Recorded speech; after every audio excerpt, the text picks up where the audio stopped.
네, 계속해서 노영의 뉴스인사이다 이어가도록 하겠습니다. 민주당이 어제부터요, 대전 충남 지역의 권리당원 투표를 시작을 했습니다. 이미 사실은 대세가 좀 윤곽을 잡아가는 거 아니냐 이런 얘기인데요. 왜냐하면 첫 투표 결과가 결국 공개가 될 테니까요. 처음 투표가 어떤 식으로 공개되느냐가 매우 중요하죠. 사람들이 마음을 어느 쪽으로 좀 샥 끌어당길 테니까요. 원래는 제주도를 먼저 시작으로 해서 항상 이게 돌았었는데 제주도의 표심은 실제로 다르더라 이런 얘기가 있으면서 충청부터 시작하나 봐요. 자, 이런 와중에 명락대전이 점점 심해지고 있습니다. 이재명 경기지사와 이낙연 전 대표의 공방전. 아무래도 이낙연 전 대표는 쫓아가는 입장에서 2위를 사수해야 되는 거고요. 이재명 지사는 무조건 50% 이상으로 득표를 해서 결선에 안 가야 되는 거죠. 자, 그래서요, 오늘 명락대전 저희가 대신해서 한번 싸움의 장을 마련해 봤습니다. 이낙연 캠프의 이필우 변호사, 그리고 이재명 지지를 선언한 더불어민주당의 원외 지역위원장, 국회의원 못됐다는 거죠. 네.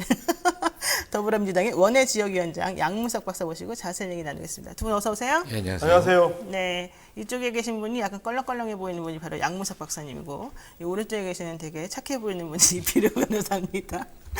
이거 아주 주관적인 얘기예요. 네, 신경 쓰지 마시고요. 자, 한번 우선 들어가기 전에 먼저 몸풀기 질문 들어옵니다. 양무석 네. 박사님, 지금 이재명 캠프 들어가신 겁니까? 네. 공식적으로? 예. 지역위원장인데 그러면 특정 후보 지지하는 것이 좀 운신의 폭을 좁히는 거 아니겠습니까? 뭐 운신의 폭을 좁힌다 하더라도 바꾸어야 되는 상황이기 때문에 제가 들어가 있고요. 그리고 현재 캠프 경남 상임본부장을 맡고 있습니다. 그렇군요. 본인이 들어가서 활동하는 게 이재명 후보에게 도움이 될 거라고 보시는 거예요? 도움이 안 될까봐 요즘 방송도 아주 조심스럽게 그리고 품격과 우아를 기조로 해서 방송하고 있습니다. 그래요? 품격과 우아요? 예.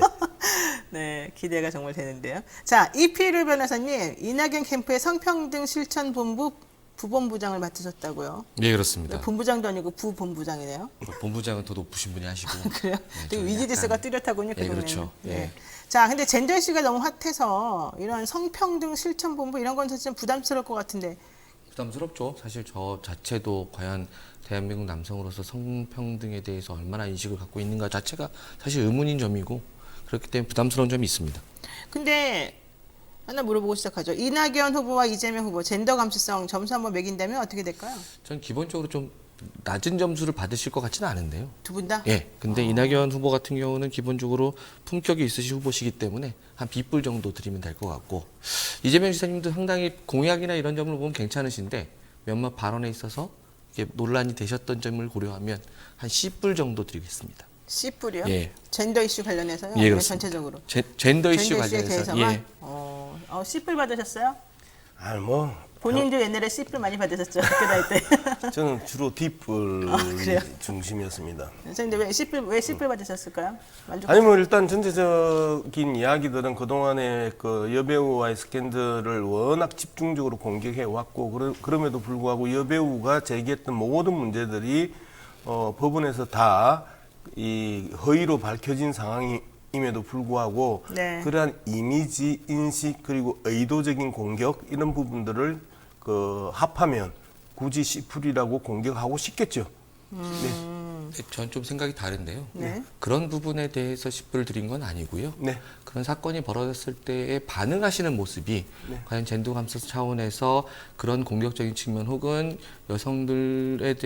여성들로부터 지적받은 부분에 대해서 반응하시는 모습에 네. 있어서 과연 젠더 감수성이 좀 이렇게 확고히 갖고 계시는지에 대한 의문점이라는 측면에서 한 중간 정도가 되시지 않을까라고 기본적인 말씀드립니다. 맥을 같이 하는 건데 1차 토론회인가요? 2차 토론회였던 것 같아요. 또 바지를 벗을까요? 그 발언에 대한 부분을 가지고 지금 말씀을 하시는 것 같은데 그렇지 않습니다. 예. 그 부분은 다 소명이 됐다고 생각합니다. 그러면 그 외에 어떤 네. 사례를 하나 들어서 이야기를 해주시면 그러니까 제가 우리가 드리는 젠더 감수성 문제 자체가 사실 우리 네. 사회에 굉장히 심각한 문제로 지적되어 있잖아요. 그럼 우리가 그런 문제가 발생했을 때에 소위 말하는 사회적 권력자가 반응하는 반응을 말씀드리는 겁니다. 네. 좀 더 포용적인 자세라든가 아니면 혹은 그 부분에 대해서 이해해 준다든가 아니면 좀 더 그 여성의 관점에서 하는 얘기들에 대해서 좀 더 깊게 들어주실 수도 있고 좀 더 반응을 좋게 보여줄 수 있었을 텐데 네. 뭐 어떻게 보면은 선거 상황이고 정치적 상황이기 때문에 그런 지금과 같은 모습을 보여줄 수밖에 없을 거라고 생각을 합니다. 그 부분을 부인하는 건 아니고. 근데 근데 계속해서 구체적으로 지금 뭐가 문제라는 거죠? 지금과 같은 반응이라는 표현이 상당히 이제 어폐가 있는 거거든요. 지금과 같은 반응이 어떤 반응이죠?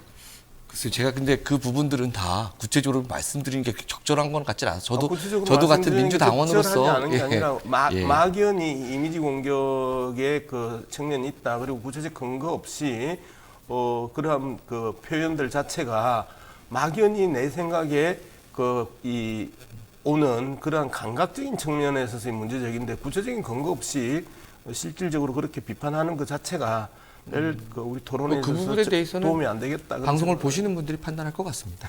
네. 끝까지 그럼 우리 대답을 토론 안 하고. 못하러요. 아니, 한방 아니, 이게- 때려놓고 내가 니를 왜 예. 때렸니? 라고 물어보니까 네가 맞을 짓을 해서 무슨 뭐 때문에 내가 맞을 짓을 해서 했더니 시청자들이 판단할 거야. 이렇게 이야기를 해버리는 거잖아요. 예, 네. 알겠습니다. 뭐 시작 토크여서 네. 예, 정리 차원에서 말씀드린 네, 겁니다. 이 와중에 노영희 변호사님 예뻐요가 많네요. 김도환님 시선 집중 듣다 왔습니다. 아, 우리도 7시 시작하면 안 돼요? 이런 얘기 하셨습니다. 김술생님 오늘 댓글창 폭발할 것 같아요. 그렇군요. 네, 그리고 영미 김님 1등인가요? 이영모님 오늘 늦지 않게 왔습니다. 네, 여러분들 대답해주고 계시는데 이제 본격적인 질문에 대해서 아직 말씀 안 하고 계세요. 왜냐? 둘이 지금 뭐하니? 이런 느낌이신 것 같아요. 자, 본격적으로 제가 여쭤보겠습니다. 이거는 그냥 yes, no로 대답해 주세요. 자, 어쨌든 대전 충남 지역 권리당원 투표가 시작이 됐지 않습니까? 자, 이재명 후보 과반 자신하십니까? 예, 그 데이터로 저는 설명을 할게요. 네. 180만 명 정도의 선거인단이 이제 구성이 되었습니다. 거기에는 대전 충남 지역에 아니요, 전국적으로 180만 명의 이제 선거인단이 구성이 됐고요. 그리고 권리당은 72만 명 정도 빼면 110만 명 정도가 이제 지난 1, 2차 선거인단 모집 과정에서 이제 모집이 됐고요. 네. 그리고 이재명 캠프에서는 한 65만 명 정도가 집계가 된 상황입니다. 이 교집합들 다 빼고 그리고 이 확인 안 되는 거 다 빼고 해서 실질적으로 선거인단 상황에 있어서 우리가 좀 압도적으로 이길 수 있다. 그리고 대의원이나 권리당원이 전체 여론조사에 수렴할 가능성이 아주 높아졌다고 이제 판단하기 때문에 1차에서 50% 이상 넘기는 것을 거의 확신하고 있습니다. 네. 거의 확신한다. 네. 이필 변호사님 어때요? 굉장히 아주 냉철하고 좋은 분석인 것 같아서 네. 사실 대부분의 말씀하신 분석에 대해서는 공감합니다만은 네네. 충청도라는 지역 특성상 한 번도 특정 후보에게 특정한 지지를 몰아준 적이 없고 지난번 대선에서 경선에서도 문재인 대통령께서도 50%를 넘지 못하셨는데 지금 당원들에 대한 여론조사 지지도라든가 말씀하신 대로 당원 모집 현황을 보면 네. 이재명 후보가 50%를 못 넘으면 진 거죠. 그렇게 생각합니다, 저는. 근데 저는 결과적으로는 50%를 못 넘을 것 같다.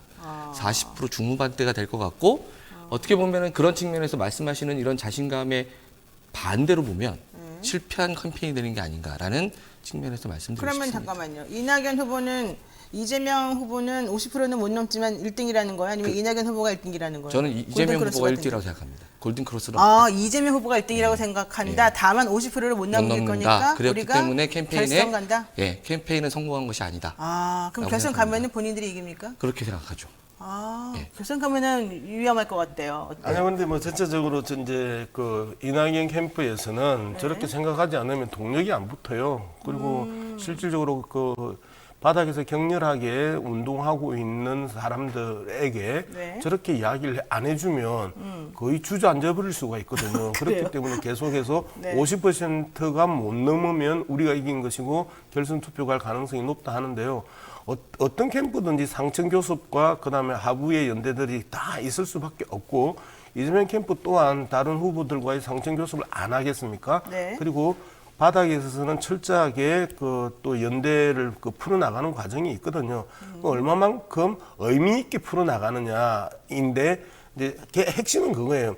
지금 6명의 우리 후보들 중에 나의 삶을 바꿀 수 있고 나와 내 가족의 삶을 바꿀 수 있고 내가 포함되어 있는 공동체의 삶을 바꿀 수 있고 나라를 바꿀 수 네. 있는 변화의 코드를 가지고 있는 사람이 누구인가? 대부분 관리형의 이 머물고 있고 변화와 돌파형의 코드를 가지고 있는 사람은 이재명 후보예요.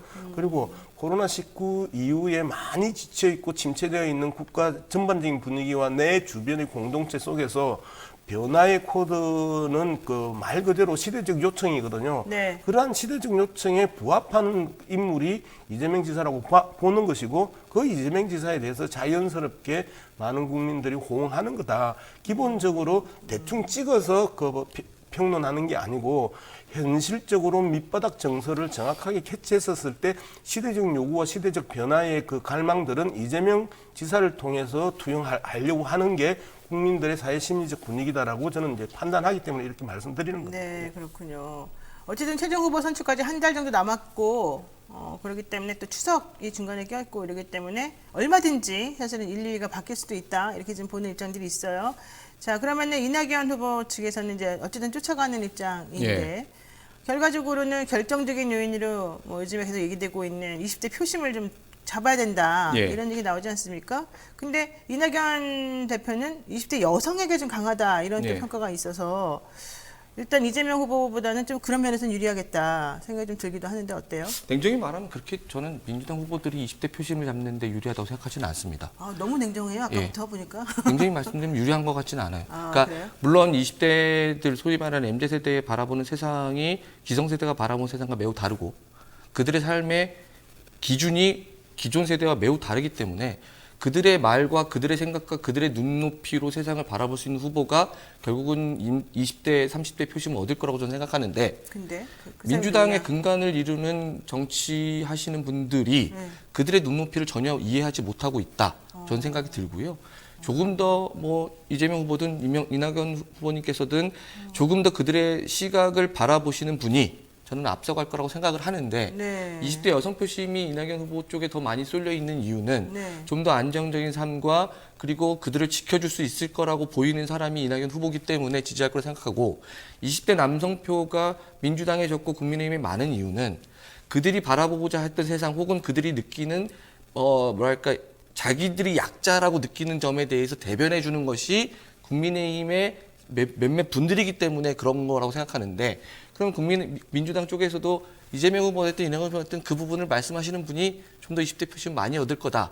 그리고 20, 30대 표심이 어느 쪽으로 쏠린다면 지금의 여론조사 지형은 상당히 변할 수 있다라고 생각합니다. 그러면 이낙연 후보는 20대 여성표를 얻는 데 만족하고 20대 남성이나 뭐 나머지 사람들에 대한 거는 이재명 후보가 알아서 하면 됩니까? 그건 아니죠. 이낙연 후보 캠프에서도 이 지점에 대해서 좀 더 고민을 심각하게 해야 되는 게 아닌가 생각합니다. 기본적으로 민주당 쪽에서 이 부분을 좀 심각하게 안 보는 측면이 있는 것 같아요. 그럼 본인들도 이낙연 후보 측에서도 20대 여성만 안주할 게 아니라 20대 남성 표도 가져오고 30대 표도 가져올 만한 뭔가 전략을 세워야 되잖아요. 열심히 세우고 있습니다. 열심히. 예. 그 열심히가 뭔데요? 안 가르쳐줘요? 예. 그거는 좀 더 토론회를 겪으면서 질문하면 후보들께서 대답을 안 직접- 하니까. 예. 어떻게 보세요? 우리 민주당 내에서 20대, 30대에 대한 고민들이 적다고 지적하는 부분에서는 동의하기가 참 어렵습니다. 20대, 30대의 기본적인 키워드가 공정이었습니다. 그리고 모든 분들이 공정에 대해서 아주 집중적으로 이야기하는 이유가 20대, 30대의 코드와 맞추기 위해서 그리고 그들의 돌아선 마음을 되돌리기 위해서 공정이라는 키워드를 그렇게 강조하는 거거든요. 네. 그런 측면에서 보면 20대, 30대에 대한 부분에 있어서 민주당이나 현재 6명의 우리 당 후보들이 아주 치열하고 집중적으로 그 부분에서 고민을 하고 있고 그 고민의 표현들이 예를 들면 이재명 지사 같은 경우에는 전환적 공정 성장이라는 부분에 있어서 공정이라는 문제를 강하게 지금 이야기를 하고 있는 게 바로 20대, 30대의 코드의 고민의 결과물이다라고 저는 그렇게 보고 있습니다. 저는 그 공정이 단어가요. 네. 20, 30대가 말하는 공정이라는 단어와 네, 기성세대가 쓰는 공정이라는 단어가 같지 않다고 생각합니다. 네, 네. 그 지점을 좀 더 이해하셔야 되는 게 아닌가 생각합니다. 그러니까 이제 계속해서 우리 이필규 이피로. 예. 이필우 변호사께서 토론을 하면서 상당히 불편하게 이제 만드는 게 구체적인 근거나 좀더 그다음에 구체적으로 구체적인 말씀을 데이터나 예, 드리면요. 그런 부분들을 던지면서 예. 이야기를 하면 저도 충분히 동의할 수 있는 부분인데 네. 대충 툭툭 던지니까 그러면 뭐가 문제지? 그러면 내가 어떻게 기본적으로 이재명 캠프에 있어서 공정의 개념들을 좀 더 조언하고 강화하고 보완해서 말 그대로 20대와 30대의 눈높이와 맞춰가지 이제 이런 부분에 대한 그 실천적 결과물들을 낼 수가 어렵거든요. 네. 좀 짧게 말씀드리면 이렇게 볼 수 있죠. 기성세대가 바라보는 공정의 관점은 결과론적 관점이 더 많을 수 있지만 네. 20, 30대가 바라보는 공정이라는 관점은 내 삶에 있어서의 포커싱이거든요. 그러니까 20, 30대는 자신의 삶에 있어서의 미치는 영향성에 대해서 좀 더 공정이라는 관념을 접근시키는 거고, 기성세대는 전체적인 사회나 국민적 관점에서의 공정이라는 개념을 접근시키기 때문에 민주당 기존 후보들이 냈던 공정이라는 단어가 들어간 정책들은 전체적인 측면에서의 공정 측면엔 그 정책이 더 많거든요. 네. 이 지점을 저는 말씀드리는 겁니다. 좋습니다. 자, 이런 질문이 들어왔어요. 두 사람을 중립적으로 지켜보는 입장에서 이낙연 후보는 선을 세게 넘은 것 같습니다. 뭐 황제의전 기레기들이 선동 기사 퍼나를 때 이 후보 우산 사진 언론에 흘리는 저희는 뭡니까? 민주당 내부 총질하는 사람 필요 없는데 지금 원팀이 되길 거부하는 건가요? 이런 질문이 들어왔어요. 예. 이필 변호사님. 지금 민주당의 원팀이 되길 거부하는 게 이낙연 후보 쪽인지 이재명 후보 쪽인지는 사실 조금 의문입니다. 왜냐하면 그래요? 뭐 2위 후보 측면에서는 1위 후보를 따라가기 위한 뭐 전략 중에 하나로 이런 방법을 찾을 수 없다라는 밖에 없다라는 사실 정치적인 문법이 적용되기 때문에 그런 그 방법에 대해서 너희는 원톱이 되고 싶지 않은 거 아니야? 왜 팀을 깨?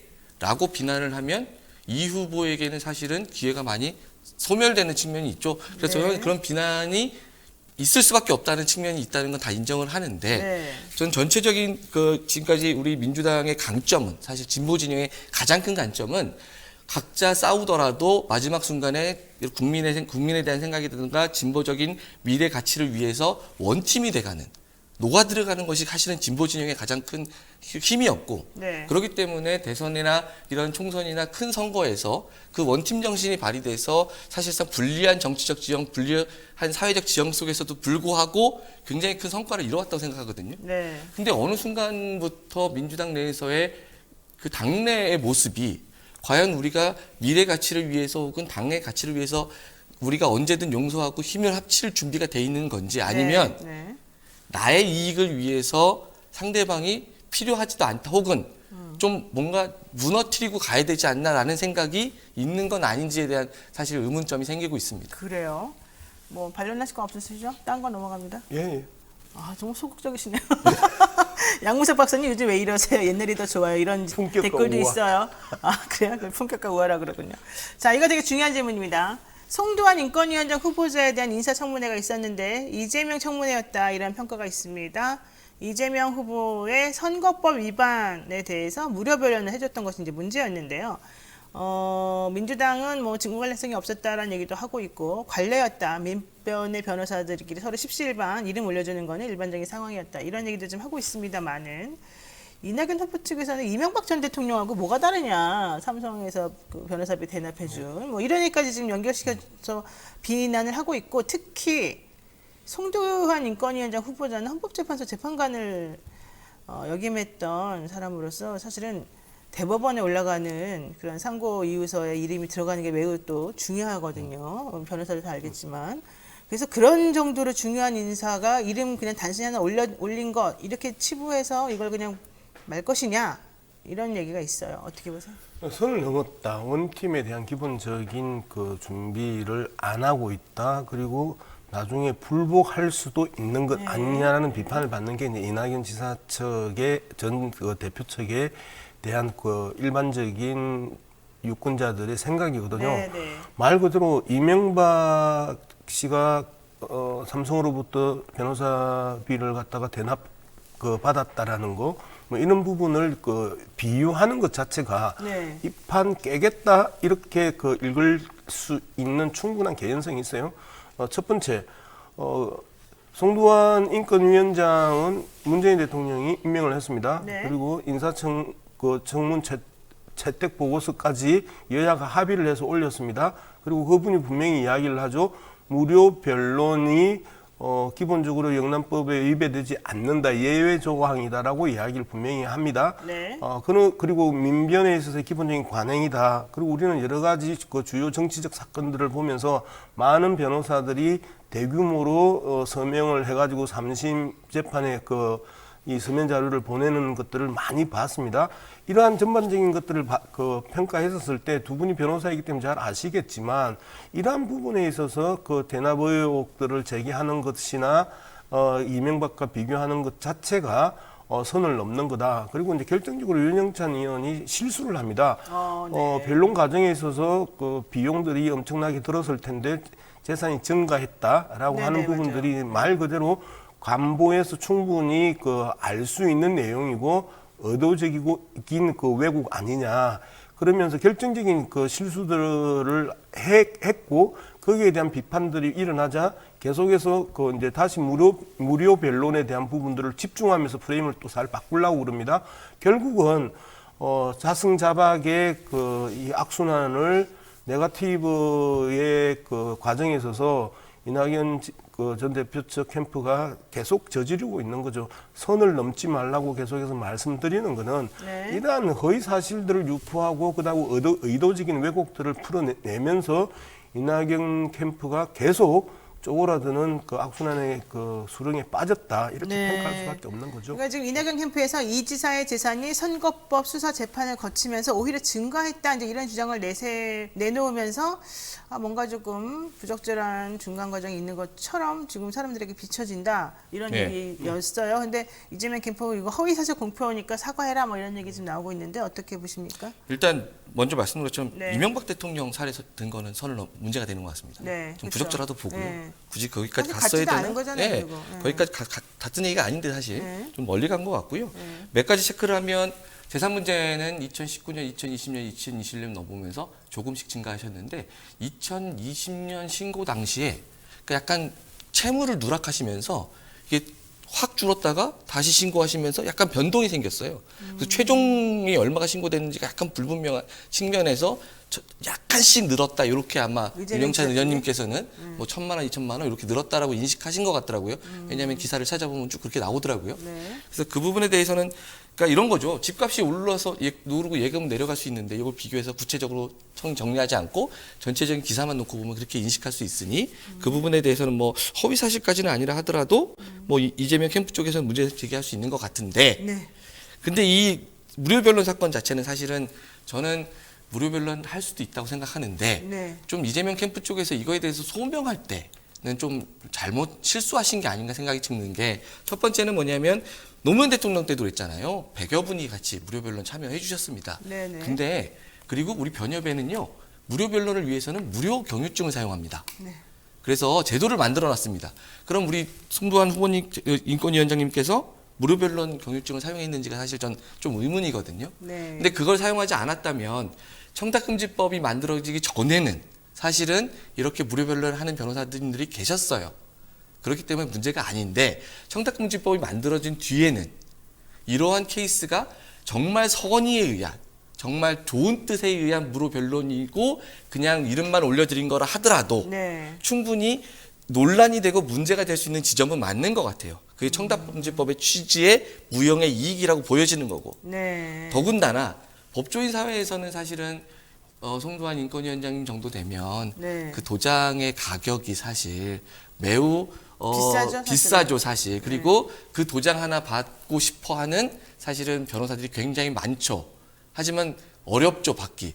그 부분에 있어서는 약간 부적절한 소명을 한 것 같고, 또 하나는 민변 얘기를 한 것도 사실은 저는 그렇게 바람직한 반응은 아니었다라는 것 같아요. 왜냐하면 민변 전임 회장님들이 무료 변론을 하십니다. 네. 근데 결정에 의사하세요.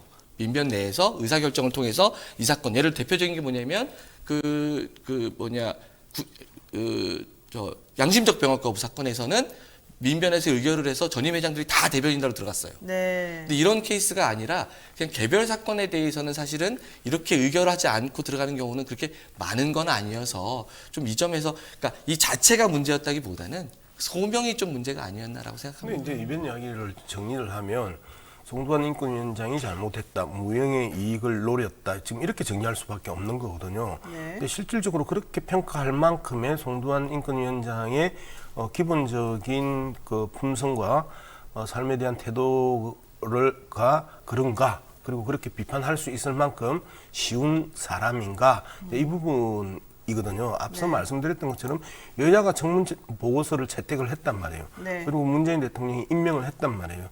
이러한 부분에 대한 근본적인 문제 제기를 지금 하고 있고 비판을 하고 있는데, 그 비판이 과연 그 타당한가에 대해서는 한번 고민해 보시기 바랍니다. 네, 좋습니다. 자, 흥미로운 여론조사가 하나 있습니다. 지지 후보가 최종 후보가 되지 못하더라도 같은 당의 최종 후보를 지지하냐, 이런 질문이 있었는데요. 윤석열 전 검찰총장을 지지하는 사람들의 79.6%가 그렇게 할 것이다, 이런 대답을 했어요. 그런데 이낙연 전 민주당 대표 지지자의 경우에는 다른 후보가 최종 후보자가 되면 나는 그래도 민주당 후보 지지한다, 그 사람 지지한다라고 밝힌 사람이 45.2%. 그렇지만 나 싫다, 차라리 다른 당 후보를 지지하겠다, 이런 분들이 19.7%. 아예 아무도 지지 못해줘, 이렇게 하는 사람이 22%라는 거예요. 예. 근데 이재명 지사를 지지하는 사람들 중에는 다른 후보가 최종 후보자가 되면 그래도 난 민주당 지지한다 하는 사람의 비율이 68.6%예요. 그러니까 이낙연 후보 측의 지지자들이 이낙연 아니면 안 돼, 차라리 내가 국민의힘을 찍겠어, 이런 비율이 훨씬 많다는 거예요. 이게 TBS 방송이 한국새여론연구소에 의뢰한 조사 내용인데요. 뭐 자세한 거는 중앙선거 여론조사심의위원회 홈페이지를 보시면 되는데, 자, 이것이 의미하는 게 정확히 뭘까요, 우리 이필 변호사님? 이거를 이제 이렇게 분석하시는 분들이 계시더라고요. 이재명 지사님을 지지하는 분들은 전통적인 민주당 지지층이고, 이낙연 이낙연 후보님을 지지하는 쪽은 중도나 약간 이런 쪽이다. 그렇기 때문에 이런 여론조사 결과가 있다라고 분석하시는 분들이 계시더라고요. 그 분석이 맞을 수도 있는데 저는 사실 좀 다르게 봐요. 그 뭐냐면 아까 말씀드린 것처럼 원팀 정신이 어떻게 보면은 민주당에서 진보 진영에서 갖고 있었던 가장 큰 힘 중에 하나, 동력의 힘 중에 하나였는데 그 원팀 정신이 무너져 가고 있는 게 아닌가.